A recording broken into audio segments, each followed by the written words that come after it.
ನಮಸ್ಕಾರ ಸ್ನೇಹಿತರೆ, ಇವತ್ತಿನ ವಿಡಿಯೋದಲ್ಲಿ ಸ್ವಲ್ಪ ಸೇವಂತಿಗೆ ಸಸಿಗಳನ್ನ ಹಾಕ್ತಾಯಿದ್ದೀನಿ. ಎಲ್ಲ ಸ್ವಲ್ಪ ಮಳೆ ಗಾಳಿ ಬಂದು ಎಲ್ಲ ಮಲ್ಕೊಬಿಟ್ಟಿದ್ದಾವೆ. ತುಂಬ ಗಾಳಿ ಇರೋದ್ರಿಂದ ಸಸಿಗಳು ಸ್ವಲ್ಪ ಎಲ್ಲ ಹಾಳಾಗಿದ್ದಾವೆ. ಆ ಗಿಡಗಳು ಸ್ವಲ್ಪ ನಾನು ಬೇರೆ ಕಡೆ ಹಾಕೊಳ್ಳೋಣ ಅಂದ್ಬಿಟ್ಟು ಎಲ್ಲ ಸಸಿಗಳನ್ನೆಲ್ಲ ಕಿತ್ಕೊಳ್ತಾ ಇದ್ದೀನಿ. ಅವು ಒಂದಕ್ಕೊಂದು ಅಂಟ್ಕೊಂಡು ಬಂದಿರೋದ್ರಿಂದ ಸಸಿಗಳು ಒಂದೇ ಬಂದರೆ ಚೆನ್ನಾಗಿ ಬರ್ತವೆ, ಹೂವು ಚೆನ್ನಾಗಿ ಬಿಡ್ತವೆ. ಅದಕ್ಕೋಸ್ಕರ ನಾನು ಆ ಗಿಡಗಳನ್ನ ಇವು ನೋಡಿ ಎಷ್ಟು ಹಾಳಾಗಿದೆ ಅಂತ ಎಲ್ಲ ಗಿಡಗಳೆಲ್ಲ ಮಲ್ಕೊಬಿಟ್ಟಿದ್ದಾವೆ. ಅವನ್ನ ಸ್ವಲ್ಪ ನಾನು ಗಿಡಗಳನ್ನೆಲ್ಲ ಕಿತ್ಕೊಂಡು ಇವಾಗ ಬೇರೆ ಕಡೆ ಹಾಕ್ಕೊಳ್ಳೋಣ ಅಂತ ಈ ವಿಡಿಯೋ ಮಾಡ್ತಾಯಿದ್ದೀನಿ. ಯಾರೆಲ್ಲ ವಿಡಿಯೋ ನೋಡ್ತಾ ಇದ್ದೀರಾ ದಯವಿಟ್ಟು ಸಬ್ಸ್ಕ್ರೈಬ್ ಮಾಡಿ, ಒಂದು ಲೈಕ್ ಕೊಡಿ. ವಿಡಿಯೋ ಇಷ್ಟ ಆದರೆ ಶೇರ್ ಮಾಡಿ. ಬನ್ನಿ ಸ್ನೇಹಿತರೆ, ವಿಡಿಯೋ ಸ್ಟಾರ್ಟ್ ಮಾಡೋಣ. ನೋಡಿ, ನಾನು ಇಲ್ಲೆಲ್ಲ ಸ್ವಲ್ಪ ಜಾಗ ಖಾಲಿ ಇದೆ. ಆ ಖಾಲಿ ಇರೋ ಜಾಗಕ್ಕೆ ಸ್ವಲ್ಪ ಸೇವಂತಿಗೆ ಸಸಿಗಳನ್ನ ಹಾಕ್ಕೊಳ್ತಾ ಇದ್ದೀನಿ. ಆ ಸೇವಂತಿಗೆ ಸಸಿಗಳು ಎಲ್ಲೆಲ್ಲಿ ನನಗೆ ಜಾಸ್ತಿ ಬಂದಿದ್ದಾವೆ. ಹಳೆ ವಿಡಿಯೋದಲ್ಲಿ ನೀವು ನೋಡಿರಬೇಕು, ನಾನು ಸ್ವಲ್ಪ ಜಾಸ್ತಿನೇ ಹಾಕ್ಕೊಂಡಿದ್ದೆ ಸೇವಂತಿಗೆ ಸಸಿಗಳನ್ನ. ಅದು ಸಮ್ಮರ್ ಸೀಸನ್ನಲ್ಲಿ ಚೆನ್ನಾಗಿ ಮೇಂಟೈನ್ ಮಾಡಿರೋದ್ರಿಂದ ಹೂವು ಸ್ವಲ್ಪ ಬೇಗನೆ ಬಂದಿದ್ದಾವೆ. ಇವಾಗೆಲ್ಲ ಗಿಡಗಳೆಲ್ಲ ಸ್ವಲ್ಪ ಹಾಳಾದಂಗೆ ಆಗಿದ್ದಾವೆ. ಮಳೆನೂ ಜಾಸ್ತಿ ಆಯಿತು, ನೀರು ಜಾಸ್ತಿ ಆಗಿರೋದ್ರಿಂದ ಗಿಡ ಎಲ್ಲ ಸ್ವಲ್ಪ ಹಾಳಾಗಿದ್ದಾವೆ.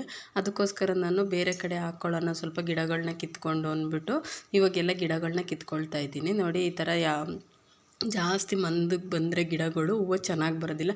ಅದೇ ಸಸಿನ ಒಂದೊಂದೇ ನಾವು ಕಿತ್ತು ಬೇರೆ ಕಡೆ ಹಾಕೋದ್ರಿಂದ ಗಿಡಗಳು ತುಂಬ ಚೆನ್ನಾಗಿ ಬರ್ತವೆ. ಅದಕ್ಕೆ ನಾನು ಈ ಥರ ಕಿತ್ಕೊಳ್ತಾ ಇದ್ದೀನಿ. ಇದು ಬಂದು ವೈಟ್ ಕಲರ್ದು, ಮತ್ತು ನಾನು ಹಾಕಿರೋದು 3 ಕಲರು ಸೇವಂತಿಗೆ ಸಸಿ. ಅವನ್ನೇ ಸ್ವಲ್ಪ ನಾನು ಜಾಸ್ತಿ ಹೆಚ್ಚಿಸ್ಕೊಂಡು ನನ್ನ ಮನೆ ಹತ್ರ ಫೋಟೋಗೆ ಆಗುವಷ್ಟು ಹೂವನ್ನ ನನ್ನ ಮನೆ ಹತ್ರನೇ ಬೆಳ್ಕೊಳ್ತೀನಿ. ಅದಕ್ಕೆ ನಾನು ಇವಾಗೆಲ್ಲ ಕಿತ್ಕೊಳ್ತಾ ಇದ್ದೀನಿ. ಸಸಿಗಳು ಜಾಸ್ತಿ ಇರೋದ್ರಿಂದ ಅವನ್ನ ನಾನು ಪಕ್ಕಕ್ಕೆ ಕಿತ್ತು ಹಾಕಿದ್ರೆ ಸಸಿಗಳು ಸ್ವಲ್ಪ ಜಾಸ್ತಿ ಆಗ್ತವೆ. ನೀವು ಎಲ್ಲ ಸೀಸನ್ನಲ್ಲೂ ಬಿಡುವಂಥ ಹೂವು ಆಗಿದೆ ಈ ಸೇವಂತಿಗೆ. ಇದನ್ನು ನಾವು ಈ ಒಂದು ಹೂವು ಬಿಟ್ಟು ಅದು ಖಾಲಿ ಆಗೋಷ್ಟಲ್ಲ, ಆ ಹೂವು ಖಾಲಿ ಆಗೋಷ್ಟರಲ್ಲಿ ನಾವು ಬೇರೆ ಕಡೆ ಹಾಕ್ಕೊಂಡಿರೋ ಹೂವುಗಳು ಬರ್ತಿರ್ತವೆ. ನೋಡಿ, ಇವಾಗ ಈ ಹೂವುಗಳೆಲ್ಲ ಮೊಗ್ಗಾಗಿದ್ದಾವಲ್ಲ, ಹಳ್ಳಿದವು ಸ್ವಲ್ಪ ಇದ್ದಾವೆ, ಆದರೂ ಪಕ್ಕ ಒಂದೊಂದು ಮೊಗ್ಗುಗಳು ಅವೆ. ಅವು ಸ್ವಲ್ಪ ಎಲ್ಲ ಬರೋಷ್ಟರಲ್ಲಿ ನಾನು ಈಗ ಹಾಕ್ಕೊಳ್ತಾ ಇದ್ದೀನಲ್ಲ, ಆ ಗಿಡಗಳು ಸ್ವಲ್ಪ ಬರ್ತವೆ.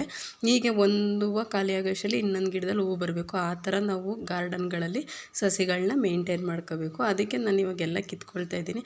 ಇದು ಬಂದು ಯೆಲ್ಲೋ ಕಲರು. ಹಾಗೆ ಯೆಲ್ಲೋ ಕಲರ್ ಸೇವಂತಿಗೆಯನ್ನು ಸ್ವಲ್ಪ ಕಿತ್ಕೊಳ್ತಾ ಇದ್ದೀನಿ.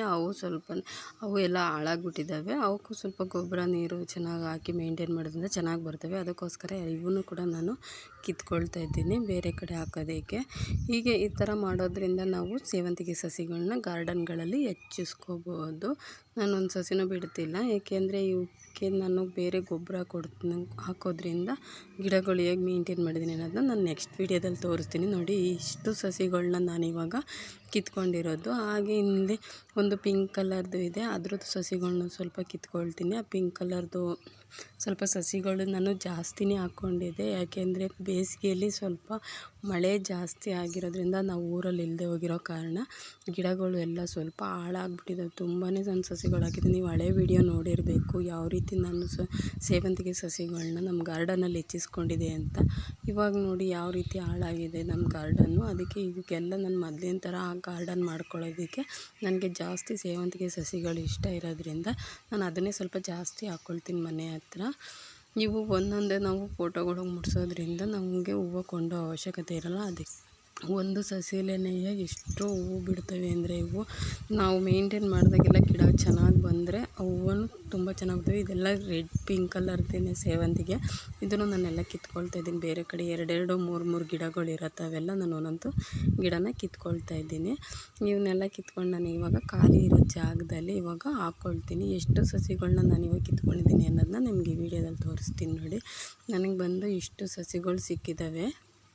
ಇಲ್ಲೆಲ್ಲ ಖಾಲಿ ಇರೋ ಜಾಗದಲ್ಲಿ ಇವಾಗ ಹಾಕ್ಕೊಳ್ತೀನಿ, ತೋರಿಸ್ತೀನಿ. ನೋಡಿ, ನಾನು ಎಷ್ಟು ಸಸಿಗಳನ್ನ ನಾನು ಕಿತ್ಕೊಂಡು ಇಟ್ಕೊಂಡಿದ್ದೀನಿ. ಇವನ್ನೆಲ್ಲ ನಾವು ಒಂದೊಂದೇ ಹಾಕೋದ್ರಿಂದ ಈ ಸಸಿಗಳನ್ನ ನಾವು ವೈಟು, ಪಿಂಕು ಮತ್ತು ಯೆಲ್ಲೋ 3 ಕಲರು ಇದೆ ಇದರಲ್ಲಿ.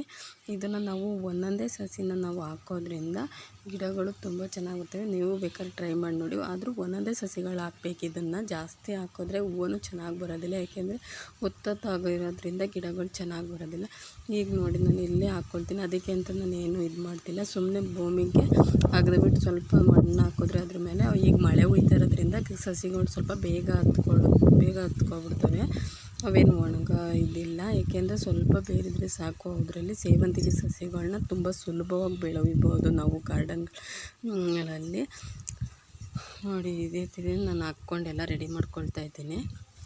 ಆಗೋದು ಸ್ವಲ್ಪ ಅವಕ್ಕೆ ನಾನು ಮಣ್ಣು ಇವಾಗ ಸಸಿಗಳಿಗೆ ಹಾಕ್ಕೊಳ್ತೀನಿ. ನೋಡಿ ಯಾವ ರೀತಿ ನಾನು ಸಸಿಗಳನ್ನ ಹಾಕ್ತೀನಿ ಅನ್ನೋದು ನೀವು ವಿಡಿಯೋದಲ್ಲಿ ನೋಡ್ಬೋದು.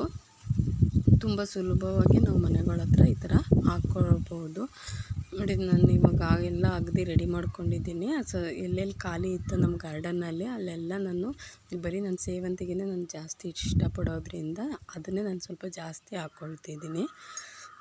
ಇಲ್ಲೆಲ್ಲ ಖಾಲಿ ಇತ್ತು ಅಲ್ಲೆಲ್ಲ ಅಗದಿ ರೆಡಿ ಮಾಡ್ಕೊಂಡಿದ್ದೀನಿ. ಇವಾಗ ಒಂದೊಂದೇ ಹಾಕ್ಕೊಂಬರ್ತೀನಿ. ಇವು ಮಿಕ್ಸಾಗಿ ಬರಬೇಕಲ್ವ ನಮಗೆ ಹೂವನ್ನು ಚೆನ್ನಾಗಿ ಕಾಣಬೇಕು. ಅದಕ್ಕೋಸ್ಕರ ನಾನು ಒಂಥವು ಪಿಂಕು, ಒಂಥವು ಎಲ್ಲೋ, ಒಂಥವು ರೆಡ್ಡು, ವೈಟು ಈ ಥರ ಹಾಕ್ಕೊಳ್ತಾ ಇದ್ದೀನಿ. ಯಾಕೆಂದರೆ ಮಿಕ್ಸಾಗಿ ಹೂವು ಬಂದರೆ ಗಾರ್ಡನ್ನು ತುಂಬ ಸುಂದರವಾಗಿ ಕಾಣಿಸುತ್ತೆ. ನೋಡೋರ ಕಣ್ಗೂ ಸ್ವಲ್ಪ ಚೆನ್ನಾಗಿ ಕಾಣಿಸುತ್ತೆ. ಈ ಥರ ನಾವು ಗಿಡಗಳನ್ನ ಹಾಕ್ಕೊಳ್ಳೋದ್ರಿಂದ ನಾನು ನೆಕ್ಸ್ಟ್ ವೀಡಿಯೋದಲ್ಲಿ ತೋರಿಸ್ತೀನಿ ನಿಮಗೆ. ನಾನು ಯಾವ ರೀತಿ ಈಗ ಹಾಕಿದ್ದೀನಲ್ಲ ಅವೆಲ್ಲ ಯಾವ ರೀತಿ ಬಂದಿದ್ದಾವೆ ಅನ್ನೋದನ್ನ ನಾನು ಇನ್ನೊಂದು ವೀಡಿಯೋದಲ್ಲಿ ನಿಮಗೆ ತೋರಿಸ್ತೀನಿ.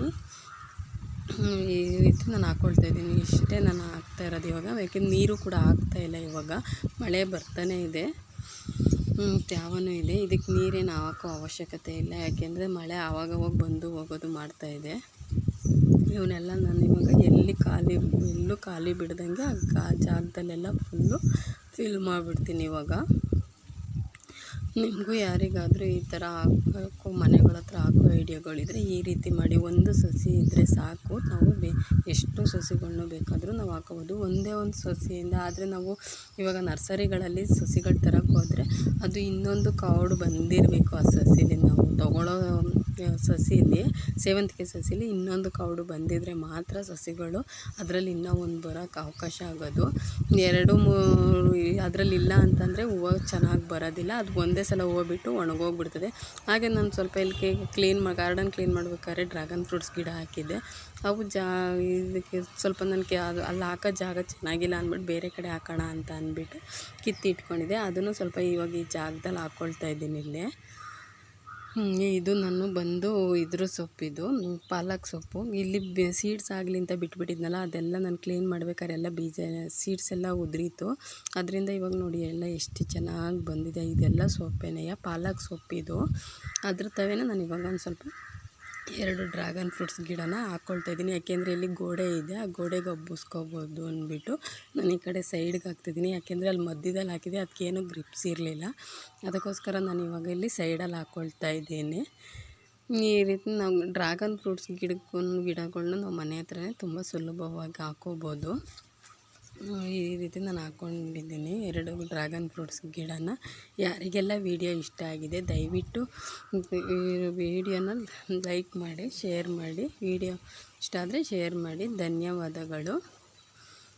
ಇದು ನಮ್ಮ ಪುಟ್ಟ ಗಾರ್ಡನ್ನು. ಇಷ್ಟು ಗಾರ್ಡನ್ನ ನಾನು ಈ ಥರ ಹಾಕ್ಕೊಂಡಿದ್ದೀನಿ. ನೆಕ್ಸ್ಟ್ ವೀಡಿಯೋದಲ್ಲಿ ತೋರಿಸ್ತೀನಿ ನಾನು ಯಾವ ರೀತಿ ನಾನು ಹೂವಿನ ಗಿಡನ ಯಾವ ರೀತಿ ಬೆಳೆದಿದ್ದೀನಿ ಅಂತ. ಧನ್ಯವಾದಗಳು.